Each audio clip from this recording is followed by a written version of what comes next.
আসসালামু আলাইকুম। বিবিএ কেয়ারের পক্ষ থেকে আপনাকে স্বাগতম। আশা করি আপনারা অনেক সবাই ভালো আছেন। তো দীর্ঘদিন যাবত অনেকদিন ক্লাস না নেওয়ায় তার জন্য আমি আন্তরিকভাবে দুঃখিত।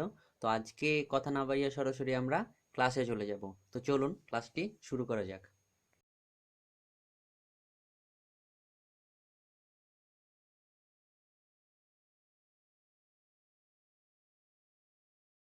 আজকে আমরা আলোচনা করব ফাইন্যান্সিয়াল ম্যানেজমেন্টের চ্যাপ্টার 7 ওয়ার্কিং ক্যাপিটাল ম্যানেজমেন্ট। এই ওয়ার্কিং ক্যাপিটাল ম্যানেজমেন্টের ক্লাস 1-এ আপনাকে স্বাগতম। তো চলুন আমরা শুরু করে দিই। তো এই চ্যাপ্টার থেকে মূলত দুই ধরনের প্রশ্ন আসে। একটা হচ্ছে কনসেপ্ট কনসেপ্ট অ্যান্ড এস্টিমেশন, আর আরেকটি হচ্ছে ক্যাশ ম্যানেজমেন্ট। তো এই দুই টাইপের অঙ্কগুলো আমরা যদি আলোচনা করি ঠিকমতো, তাহলে বা শিখি ঠিকমতো, তাহলে আশা করি যে ওয়ার্কিং ক্যাপিটাল ম্যানেজমেন্টের অঙ্ক নিয়ে আর কোনো কারো প্রবলেম থাকবে না। তো আমরা আজকে আলোচনা করব টাইপ 1 কনসেপ্ট অ্যান্ড এস্টিমেশন। তো এই কনসেপ্ট অ্যান্ড এস্টিমেশন এর ভিতরে মোট 6 ধরনের অঙ্ক আসে। এই 6 ধরনের অঙ্ক হচ্ছে গ্রস ওয়ার্কিং ক্যাপিটাল চাওয়া হতে পারে, নেট ওয়ার্কিং ক্যাপিটাল চাওয়া হতে পারে, current assets, current liabilities, current ratio and statement of working capital. তো এই সূত্রগুলো ধারাবাহিকভাবে, বা আমি আপনাদের যে হ্যান্ড নোটটি দিয়েছি সেই হ্যান্ড নোটে সুন্দর করে সবকিছু উপস্থাপনা করা আছে। জাস্ট আমি আপনাদেরকে ভিডিওতে শুধু বুঝিয়ে দিব এবং কিছু আমরা সাজেশন ওয়াইজ অঙ্ক করব। এই অঙ্কগুলো যদি বারবার আপনারা প্র্যাকটিস করতে থাকেন, তাহলে আশা করি যে ওয়ার্কিং ক্যাপিটাল ম্যানেজমেন্ট নিয়ে আর কারো কোনো প্রবলেম থাকবে না।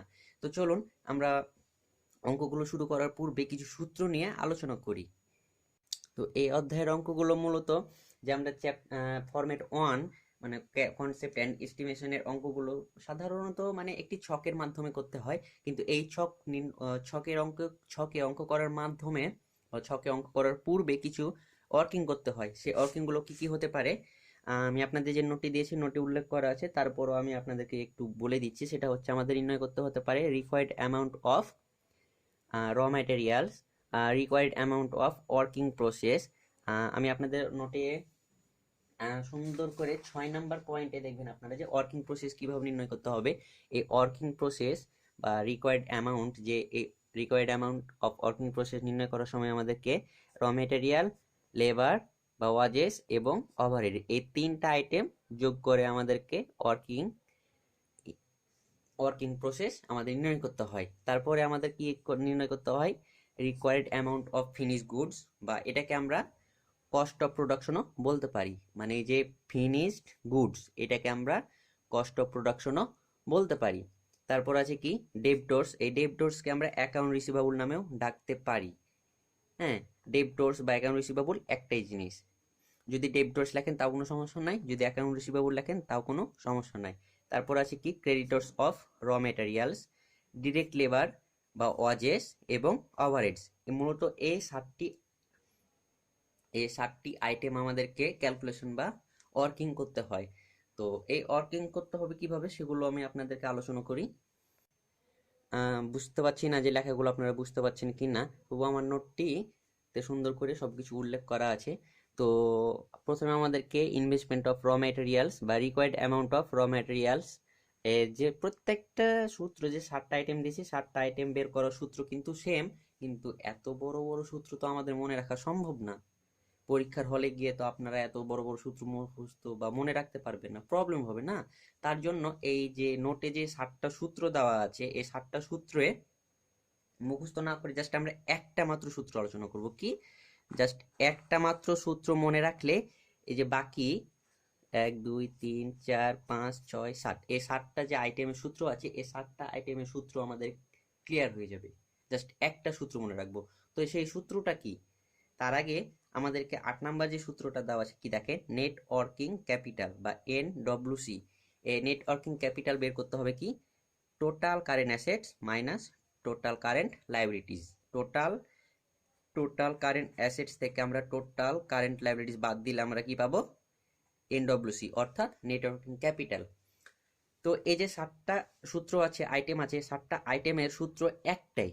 জাস্ট একটা সূত্র মনে রাখলে আমরা 7টা আইটেমের সূত্র মনে হয়ে যাবে আমাদের, বা আয়ত্ত করতে পারলে জাস্ট একটা সূত্র দিয়ে আমরা 7টা আইটেমের কাজ করে ফেলবো। তো সেই সূত্রটা কি, সেই সূত্রটা আজকে আমরা শিখবো। চলুন সেই যে একটাই সূত্র আছে, সেই সূত্রটা হচ্ছে যে দেখেন আমি শর্টকাটে বলে দিয়েছি, জাস্ট একটা শর্টকাট সূত্র শিখবো। সেই সূত্রটা হচ্ছে রিকোয়ার্ড অ্যামাউন্ট ইকুয়াল কোয়ান্টিটি গুণিত কস্ট ইউনিট গুণিত হোল্ডিং পিরিয়ড আর ডিভাইডেড বাই টি টি। এই টি মানে কি? Total time. টোটাল টাইম বলতে আমরা যখন অঙ্কে বিস্তারিত যাব তখন এই টি মানে এবং এইচপি হোল্ডিং পিরিয়ড এ সব কিছু আমরা বুঝে নিব। তো যার সূত্রটা আমি আবারও বলছি, আপনারা ভালো করে মুখস্থ করে নেন এবং খাতায় তুলে নেন। সেটা হচ্ছে কোয়ান্টিটি গুণিত কস্ট পার ইউনিট, হ্যাঁ, গুণিত holding period divided by total time.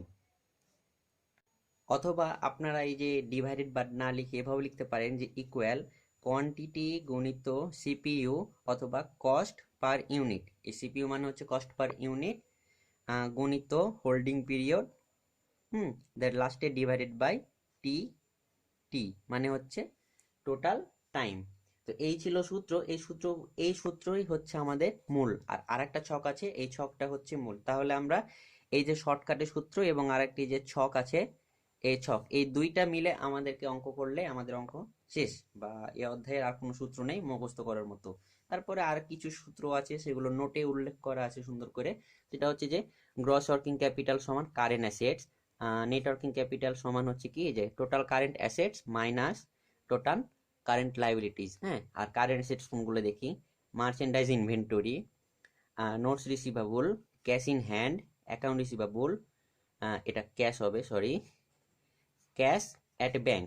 আপাতত এই যে পাঁচটা আছে এই পাঁচটাই আমরা ধরি।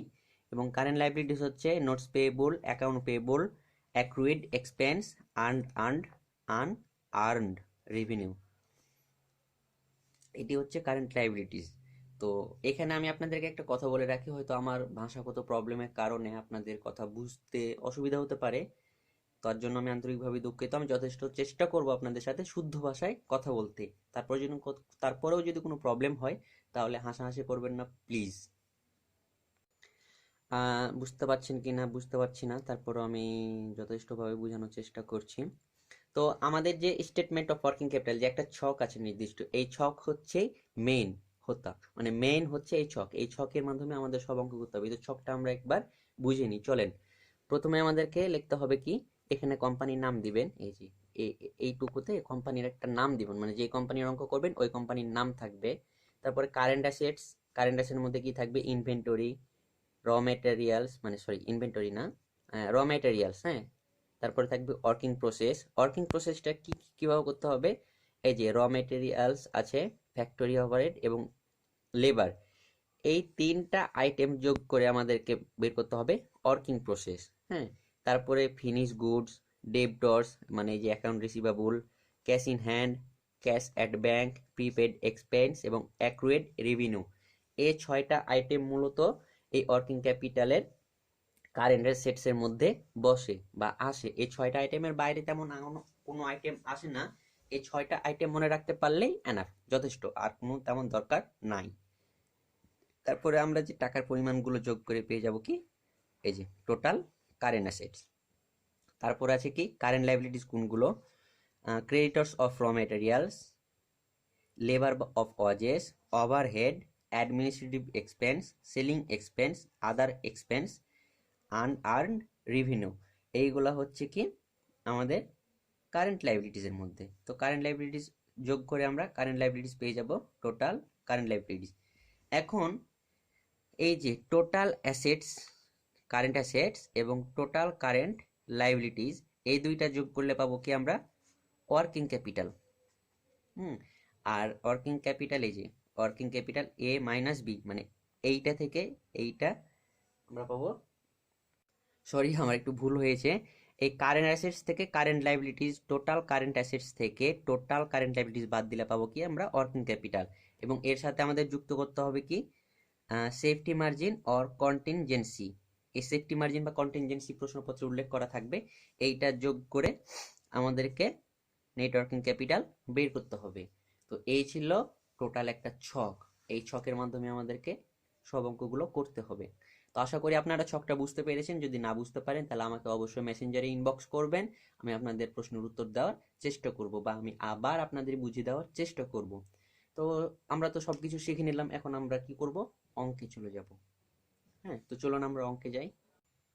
তো আমরা এখন একটি অঙ্কে চলে যাই। তো আমরা যে এখন অঙ্কটি করব, এই অঙ্কটির পিডিএফ এবং পিডিএফ ফাইল আমি আপনাদেরকে গ্রুপে দিয়ে দেব, এবং এর সাথে আমরা কিছু একটা সাজেশন দেব। এই সাজেশনে যে অঙ্কগুলো থাকবে এই অঙ্কগুলো করলেই যথেষ্ট।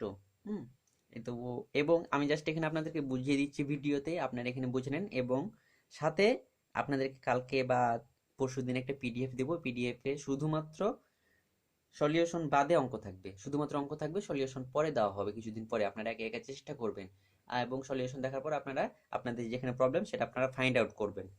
তো আমরা কথা না বাড়িয়ে সরাসরি অঙ্কে চলে যাই। তো প্রথমে বলেছে কি, প্রবলেম নাম্বার 1। প্রবলেম নাম্বার 1-এ বলেছে অঙ্কে, the apex shoe limited has following information about the production. মানে অ্যাপেক্স জুতার কোম্পানি তাদের উৎপাদনের কিছু তথ্য নিচে দেওয়া হয়েছে।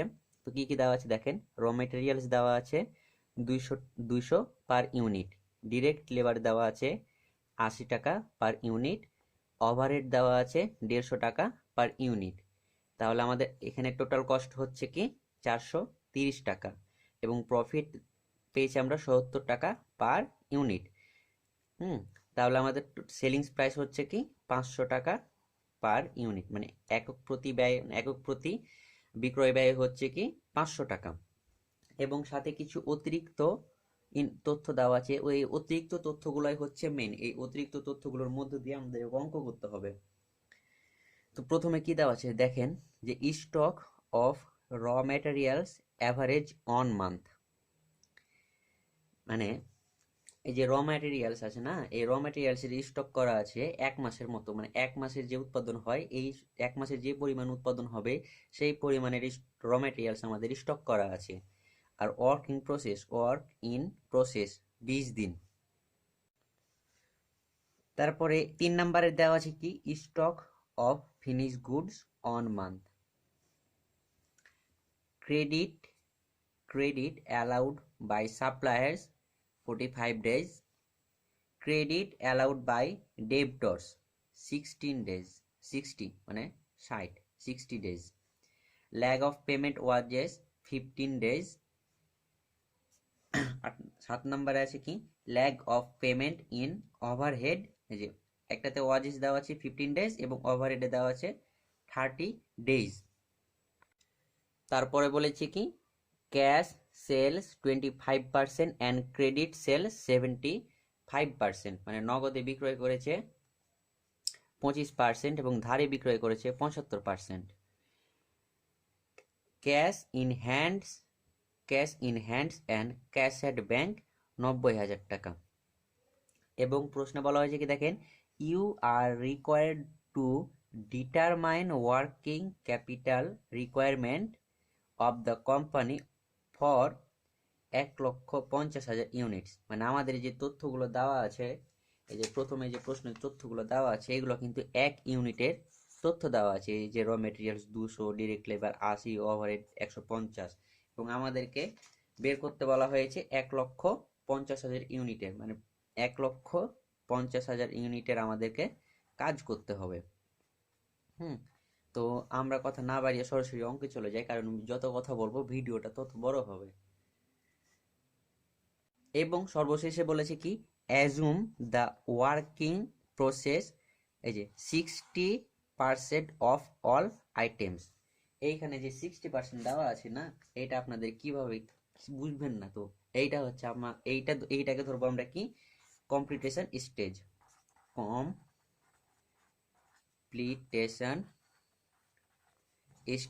মানে আপনাদের যে নোটটি দেওয়া হয়েছিল সেই নোটে 6 নাম্বার পয়েন্টে দেখবেন এখানে বলা আছে যে যদি প্রশ্নে যদি কমপ্লিটেশন স্টেজ দেওয়া থাকে, তাহলে আমাদের যে যত পার্সেন্ট স্টেজ দেওয়া থাকবে, এই যে ওয়ার্কিং প্রসেস আমাদের নির্ণয় করার সময় তত পার্সেন্টে আমরা ধরবো। আর যদি এইটা হচ্ছে ওয়ার্কিং না কমপ্লিটেশন স্টেজ, এই কমপ্লিটেশন স্টেজ দেওয়া না থাকে, তাহলে আমরা ওয়ার্কিং প্রসেসে ধরবো 50 না 100%। তারপরে কি কি থাকবে, সরি ওয়ার্কিং প্রসেস নির্ণয় করার সময় আমাদেরকে ডিরেক্ট লেবার ধরতে হবে আমাদের কত 100%। হ্যাঁ, সরি টোটালি ভুল যাচ্ছে আমার। তো আমি আপনাদের যে 6 নাম্বার পয়েন্টে, এক কথায় আমি আপনাদেরকে বলি যে 6 নাম্বার পয়েন্টে, নোটে 6 নাম্বার পয়েন্টে আপনারা ভালোভাবে দেখবেন। এই যে লাস্টে যে আমি বললাম assume the working process 60% of all items, এই অল আইটেমসটা কিভাবে, এই লাস্টের লাইনটা 6 নাম্বার পয়েন্টে দেখবেন, তাহলে বুঝতে পারবেন ওখানে। হ্যাঁ, এই 6 নাম্বার পয়েন্টে সুন্দর করে দেওয়া আছে। তো আমরা এখন সলিউশন করব অঙ্কটার। সলিউশন করার পূর্বে আমাদেরকে একটা মাত্র কাজ করতে হবে, কারণ ম্যাক্সিমাম জিনিস আমাদের প্রশ্নপত্রে দেওয়া আছে, সেটা আমাদের একটা জিনিস দেওয়া নাই, সেটা হচ্ছে কি ওয়ার্কিং প্রসেস। আমি একটু আগে যে বললাম যে 6 নাম্বার পয়েন্টে আপনারা লক্ষ্য করবেন, এই 6 নাম্বার পয়েন্টের কাজটাই আমি এখানে এখন করব, বুঝলেন? তো আমাদেরকে এখানে প্রথমে একটা ওয়ার্কিং করে নিতে হবে। সেই ওয়ার্কিং এর নাম হচ্ছে ওয়ার্ক ইন প্রসেস অথবা WIP।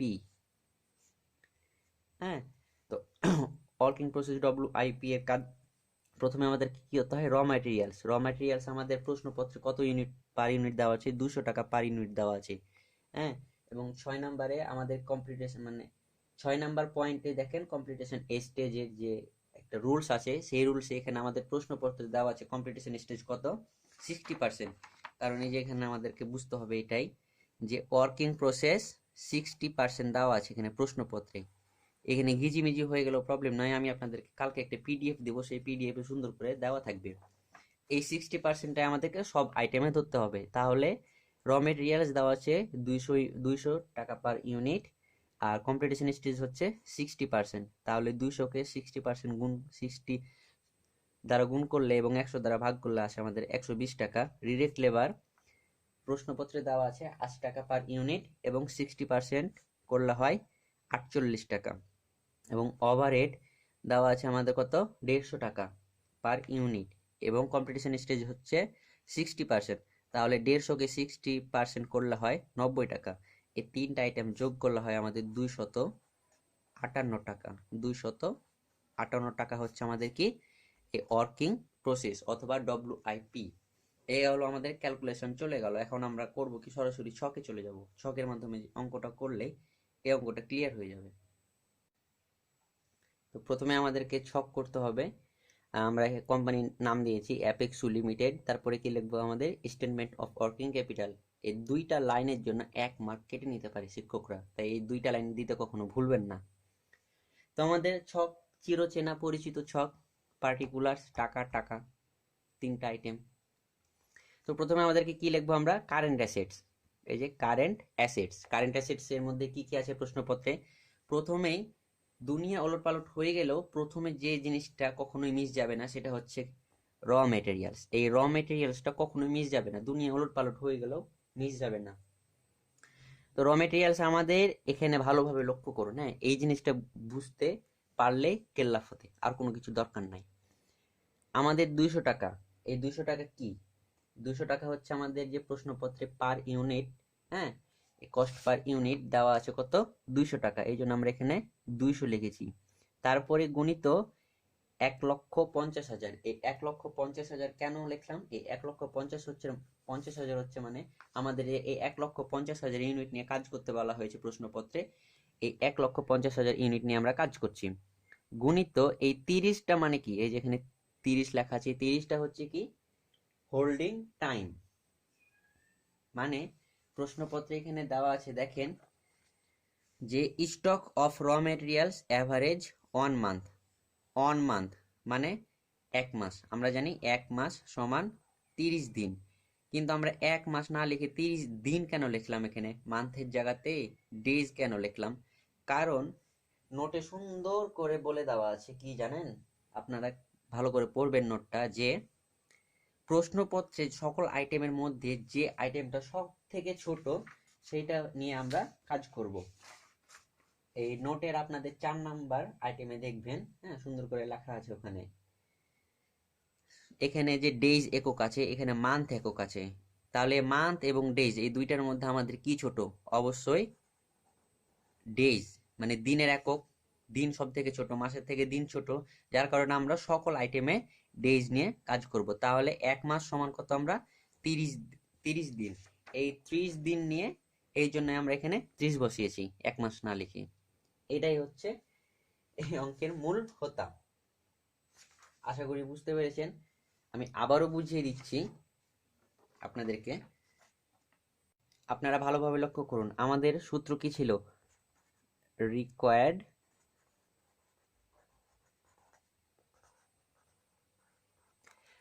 অ্যামাউন্টের সূত্র ছিল কি? আমরা জানি যে কোয়ান্টিটি গুণিত কস্ট পার ইউনিট গুণিত হোল্ডিং পিরিয়ড। হ্যাঁ, আর নিচে ছিল কি? Time, total time. তাহলে আমরা কি কোয়ান্টিটি আগে বা কস্ট পার ইউনিট যদি আগে উল্টাপাল্টা করে লিখি তাহলে সমস্যা নাই। এখানে প্রথমে যে আমি কোয়ান্টিটি লিখেছি, আপনি যদি প্রথমে কস্ট পার ইউনিট লেখেন তাও কোনো প্রবলেম হবে না, বুঝছেন? এই জন্যে তো আমাদের এখানে প্রশ্নপত্রে কোয়ান্টিটি কত দেওয়া ছিল? কোয়ান্টিটি দেওয়া ছিল আমাদের 1,50,000 ইউনিট, ঠিক আছে? আর কস্ট পার ইউনিট ছিল কত? র মেটেরিয়ালসের 200 টাকা। আর হোল্ডিং টাইম মানে হচ্ছে আমাদের প্রশ্নপত্রে সব থেকে ছোট একক আছে আমাদের, একটা মান্থ একক আছে প্রশ্নপত্রে, আর একটা আছে কি? ডেজ। হ্যাঁ, আর নোটে সুন্দর করে 4 নাম্বার পয়েন্ট আপনারা দেখবেন, সুন্দর করে বলা আছে সব থেকে যেটা ছোট একক সেই একক নিয়ে আমাদেরকে কাজ করতে হবে। অর্থাৎ মাস এবং দিন এই দুইটার মধ্যে আমাদের ছোট একক হচ্ছে কি? দিন, অর্থাৎ ডেজ। এই ডেজ নিয়ে আমাদের কাজ করতে হবে। তাহলে অ্যাডিশনাল ইনফরমেশনের প্রশ্নপত্রে দেওয়া আছে কি? দেখেন এখানে প্রশ্নপত্রে বলাই আছে কি যে stock of raw materials average on month. তাহলে এই অন মান্থ না লিখে আমরা সেটাকে দিনে রূপান্তরিত করে নিব। তাহলে আমরা জানি এক মাস সমান 30 দিন বা 30 ডেজ, তাই আমরা এখানে 30 লিখেছি। হ্যাঁ, এবং টোটাল টাইম হচ্ছে আমরা 1 বছর। টোটাল টাইম হচ্ছে মানে মোট যেটা সময় সেটা হচ্ছে টোটাল টাইম। তাহলে আমরা একটা বছরের অঙ্ক করছি এখানে। প্রশ্নপত্র কিন্তু উল্লেখ নাই যে আমরা 1 বছরের অঙ্ক করছি না 1 মাসের। হ্যাঁ, যার কারণে এখানে আমরা সব থেকে ছোট দিন, হ্যাঁ, ওই 5 নাম্বার আইটেম না, এই যে 4 নাম্বার পয়েন্টে সব উল্লেখ করে দেওয়া আছে সুন্দর করে। হয়তো আমি এখন আপনাদেরকে বলতে ভয় পাচ্ছি এই জন্যে। তো আমরা জানি কি 1 বছর সমান 365 দিন, 365 ডেজ, 52 উইক মানে 52 সপ্তাহ, আর 12 মাস। তাহলে আমাদের সব থেকে ছোট কি নিয়ে কাজ করছি? আমরা ডেজ। এর কারণে 365 ডেজ নিয়ে আমরা কাজ করব। এখানে যদি আমরা উইক নিয়ে কাজ করতাম তাহলে উইক নিতাম, আর যদি মান্থ নিয়ে কাজ করতাম তাহলে আমরাকে 12 লিখতাম। এইটা হচ্ছে মূল কাহিনী। এই কাহিনীটা যদি বুঝতে পারেন তাহলে আপনি অঙ্ক বুঝে গেছেন, আর যদি বুঝতে না পারেন তাহলে আর একটু বুঝে নেওয়ার চেষ্টা করুন। ফলাফলস্বরূপ আমরা অঙ্কে চলে যাই। তাহলে র মেটেরিয়ালস আমাদের কস্ট পার ইউনিট কত দেওয়া আছে? 200 টাকা। কত ইউনিট নিয়ে কাজ করতে হবে আমাদের? 1,50,000। আর হোল্ডিং পিরিয়ড হচ্ছে 30 দিন, আর নিচে হচ্ছে কি? টোটাল টাইম হচ্ছে মানে 360। তাহলে এই ক্যালকুলেশন করে আমাদের পাওয়া যায় র মেটেরিয়ালস কত পাইলাম? 25,50,000। বাবা রে বাবা, অনেক টাকা। এই র মেটেরিয়ালস হচ্ছে 25,50,000। হ্যাঁ, তারপরে আমাদেরকে কি লিখতে হবে? সেকেন্ডে দেওয়া আছে ওয়ার্কিং প্রসেস লিখতে হবে আমাদের। ওয়ার্কিং প্রসেস বা প্রশ্নপত্র বা যে সূত্রে যে ছকটা, এই ছক অনুযায়ী কিন্তু আমরা লিখছি। তাহলে ওয়ার্কিং প্রসেস আমাদের 258 টাকা। কিভাবে পেলাম 258 টাকা ওয়ার্কিং প্রসেস? কারণ যে আমরা একটা ওয়ার্কিং করেছিলাম, আপনারা খেয়াল করেছেন কিনা, এই ওয়ার্কিং এ কিন্তু 258 টাকা সুন্দর করে আমরা পেয়েছিলাম ওয়ার্কিং করে। প্রথমে যে ওয়ার্কিংটা করেছিলাম আমরা অঙ্কের শুরুতে, এই যে ওয়ার্কিং প্রসেস, এই ওয়ার্কিং প্রসেসের যে টাকাটা পেয়েছি 258 টাকা, এই 258 টাকায় হচ্ছে ওয়ার্কিং প্রসেসের কস্ট। তাহলে ওয়ার্কিং প্রসেসের কস্ট আমরা পেয়েছি কত? 258 টাকা। প্রোডাকশন ইউনিট হচ্ছে 1,50,000 এবং 20 দিন। এখানে কিন্তু লেখাই আছে প্রশ্নপত্রে, দেখেন যে ওয়ার্ক ইন প্রসেস 20 ডেজ। হ্যাঁ, এখানে সুন্দর করে লেখা দেওয়া আছে, এই কারণে আমরা এখানে 20 নিলাম। তাহলে আর নিচে তো 360 টোটাল টাইম। তাহলে আমরা ক্যালকুলেশন করে পাবো কত? 50,000, 21,50,000 পেলাম আমরা ওয়ার্কিং প্রসেস। তারপর আছে কি ফিনিশড গুডস। ফিনিশ গুডস প্রশ্নপত্রে আমরাই দেওয়াই আছে এখানে। ফিনিশ গুডস মানে যে র মেটেরিয়ালস, ডিরেক্ট লেবার এবং ওভারহেডস, এই তিনটা আইটেম যোগ করে আমরা যেটা পাবো, যে 430 পেয়েছি, এই তিনটা আইটেম যোগ করে আমরা ফিনিশ গুডস পাবো। তাহলে ফিনিশ গুডস আমরা পেয়েছি কত? 430 টাকা। এটা প্রশ্নপত্রে দেওয়াই আছে 430 টাকা। আর প্রোডাকশন হচ্ছে 1,50,000 গুণিত 30 দিন। 30 দিন কিভাবে পেলাম? কারণ প্রশ্নপত্রে লেখাই আছে stock of finish goods on month, আর আমরা জানি 1 মাস সমান 30 দিন, তাই এখানে 30 দিয়েছি আর নিচে 360। তার মানে তাহলে আমাদের ফিনিশ গুডস ক্যালকুলেশন করে পেলাম কত? 53,75,000। আর ডেবটর্স, এই ডেবটর্সটা আমরা কিভাবে নির্ণয় করব? এই ডেবটর্স আপনারা যে নোটটা দিয়েছি, হ্যান্ড নোট, এইটা কিন্তু হাদিস, এই অধ্যায়ের হাদিস। এই হাদিসটা যদি মুখস্থ রাখতে পারেন, অঙ্ক করো কোনো প্রবলেম হবে না আপনাদের। এই হাদিসের আপনারা দেখেন 10 নম্বরে যে প্রথম স্টার, 2টা স্টার দেওয়া আছে। 10 নম্বর পয়েন্টে 2টা স্টারে বলা হয়েছে কি, যে প্রশ্নে যদি অ্যাডমিনিস্ট্রেটিভ ও সেলিং এক্সপেন্স না থাকে, তাহলে কস্ট অফ প্রোডাকশন যা হবে, কস্ট অফ সেলসও তাই হবে। অর্থাৎ moral of the story, finish goods এর কস্ট এবং ডেবটর্স এর কস্ট একই হবে। তাহলে আমাদের ফিনিশ গুডস এর কস্ট পেয়েছি কত? 430 টাকা। তাহলে ডেবটর্স এর কস্ট হবে 430 টাকা গুণিত 1.5 লাখ অথবা 1,50,000 আমাদের প্রোডাকশন, গুণিত 60। আমরা আবার কিভাবে পেলাম? কারণ প্রশ্নপত্রে দেওয়া আছে 5 নম্বরে, দেখেন ক্রেডিট অ্যালাউড বাই, এই যে এখানে দেওয়া আছে, এই যে ক্রেডিট অ্যালাউড বাই ডেবটর্স 16 ডেজ। এই 16 ডেজ হচ্ছে আমাদের, এই যে 16 ডেজ আর 360 গুণিত 75%। এখানে আরেকটা জিনিস লক্ষ্য করুন আপনার ভালো করে, যে 75%, এই 75% আমরা কিভাবে পেলাম বা কেন আসলো 75%? আপনাদের মনে তো প্রশ্ন জানতে পারে। এখানে প্রশ্নপত্রে ভালো করে দেখেন যে বলা হয়েছে কি, যে ক্যাশ সেলস 25%, মানে নগদে বিক্রয় করেছে কত? 25%, এবং ক্রেডিট সেলস 75%, অথবা আমার ধারে বিক্রয় করেছে কত? 75%। এই জন্য এই 75% আমাদের এখানে কাজ হয়েছে, ডেবটর্সের সাথে গুণ হয়েছে। তাহলে ডেবটর্সের ক্যালকুলেশন করে আমরা কত পেলাম? 80,62,500 টাকা।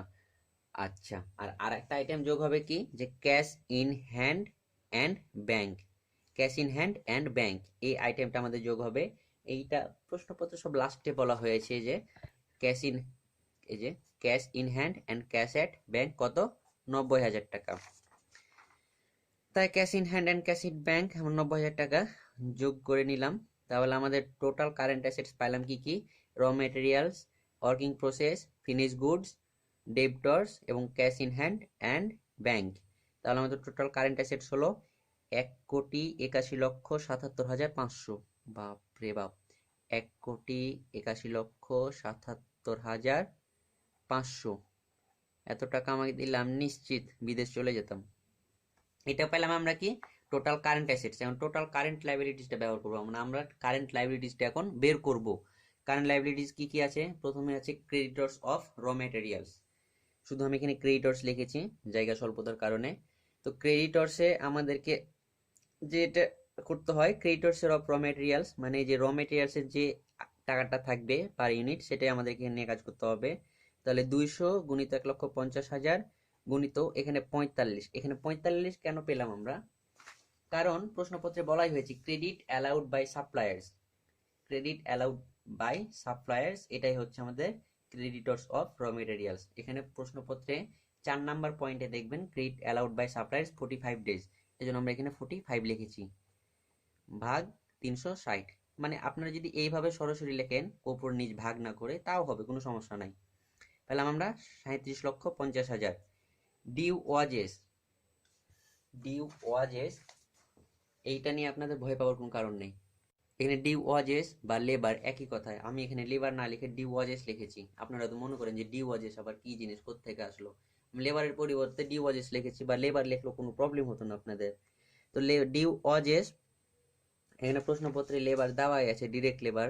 এই যে ডিরেক্ট লেবার কত, 80 টাকা পার ইউনিট। এই যে 80 টাকা পার ইউনিট পেয়েছি। প্রোডাকশন হচ্ছে 1,50,000 গুণিত 15 কোথায় পেলাম আমরা, এই যে এখানে দেখেন প্রশ্নপত্রে লেখাই আছে 6 নম্বর আইটেমে, lag of payment of wages 15 days. ঠিক আছে, তাহলে এই যে ওই 15 ডেজ আমরা এখানে বসালাম, ভাগ 360 কত হলো আমাদের ডিউ ওয়াজেস পেলাম আমরা 5 লক্ষ টাকা। আর ওভারহেড লাস্টে, এইটাও আমাদের প্রশ্নপত্রে দেওয়া আছে 150 টাকা প্রশ্নপত্রে দেওয়া আছে, এবং প্রোডাকশন হচ্ছে 1,50,000। আর ডেজ হচ্ছে lag of payment of overhead, এই যেখানে লেখাই আছে lag of payment in overhead কত 30 ডেজ। এই যে ল্যাগ, এগুলো হচ্ছে সবগুলো কি কিসে বসবে, এগুলো হচ্ছে কারেন্ট লায়াবিলিটিসে বসবে। তো এই যে 30 ডেজ প্রশ্নপত্রে দেওয়াই আছে ডিভাইডেড বাই 360, তাহলে আসে আমাদের কত ল্যাগ ওভারহেড 18,75,000। তাহলে আমরা creditors of raw materials, due wages বা ওভারহেড ডিউ ওয়াজেস বা ডিরেক্ট লেবার এবং ওভারহেড, এই তিনটা আইটেম যোগ করে পেলাম 61,25,000। এটা পেলাম আমরা কি কারেন্ট লাইবিলিটিস, এখানে টোটাল কারেন্ট লাইবিলিটিস টিসিএল পেলাম আমরা 61,25,000। তাহলে 1,81,77,500 থেকে 61,25,000 বাদ দিলে পাই আমরা 1,20,52,000। এটা পেলাম কি আমরা ওয়ার্কিং ক্যাপিটাল। যেহেতু আমাদেরকে প্রশ্নপত্রে কন্টিনজেন্সি বা সেফটি মার্জিন দেওয়া নাই, সেই কারণে আমাদেরকে এটা বাদ, জিরো আইটেম। তাহলে আমাদের ওয়ার্কিং ক্যাপিটাল থেকে কন্টিনজেন্সি বা সেফটি মার্জিন বাদ দিলে পাবো কি আমরা নেট ওয়ার্কিং ক্যাপিটাল। তাহলে এই 1,20,52,000 থেকে 0 টাকা বাদ দিলাম আমরা 1,20,52,500, এটাই হচ্ছে আমাদের নেট ওয়ার্কিং ক্যাপিটাল। এই হচ্ছে অঙ্ক। লাস্ট আমি আপনাদেরকে একটা পয়েন্ট বলতে চাই, সেইটা হচ্ছে মনে প্রশ্ন জাগতে পারে যে আমরা জানি 1 বছর সমান 365 দিন, কিন্তু আমরা প্রত্যেকটা অঙ্কে করেছি 360 দিন। কেন এই 360 দিন করলাম, কারণ অ্যাকাউন্টিং এ আমরা 365 দিন কখনো ধরি না। ঠিক আছে, কারণ যে কয়েকটা মাস আছে যে 31 মাস, এইগুলাকে কিন্তু ধরা হয় না। গড়ে সবগুলাকে মাসে 30 দিন করে ধরা হয় মেবি। আর অ্যাকাউন্টিং এ সব সময় 1 বছরকে 360 দিন ধরা হয়, কখনো 365 দিন ধরা হয় না। অলওয়েজ আমরা অ্যাকাউন্টিং 360 ধরবো। কেউ আবার 1 বছর সমান ওই 365 দিন আমরা জানি, তাই অঙ্কে 365 দিনই কখনো লিখবেন না। এটা যদি লেখেন তাহলে মাস্টারেরা এই যে এটা আপনাকে ফ্রিতে দিবে। তাই আমরা অলওয়েজ লিখবো কি 1 বছর সমান 360 দিন, বিশেষ করে ওয়ার্কিং ক্যাপিটাল ম্যানেজমেন্টের অঙ্কগুলোতে। তাহলে আমরা যে অঙ্কগুলো শিখলাম আজকে, একটাই অঙ্ক শিখলাম আমরা, তো আগামীকালকে কয়টা 3টা অঙ্ক নিয়ে অথবা 2টা অঙ্ক নিয়ে হাজির হব। দেখা হবে আগামী সোমবার অথবা মঙ্গলবার। সোমবারের দিন দেখা হবে আগামী 3টা অঙ্ক নিয়ে। তো আজকে আমরা যা যা শিখলাম, 1 নাম্বার অল ফর্মুলা শিখলাম,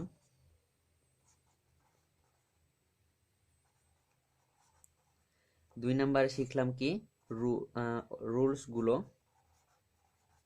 রুলস আর ফর্মুলা মেবি একই, আমার জানা নাই। আর 3 নাম্বার শিখলাম কি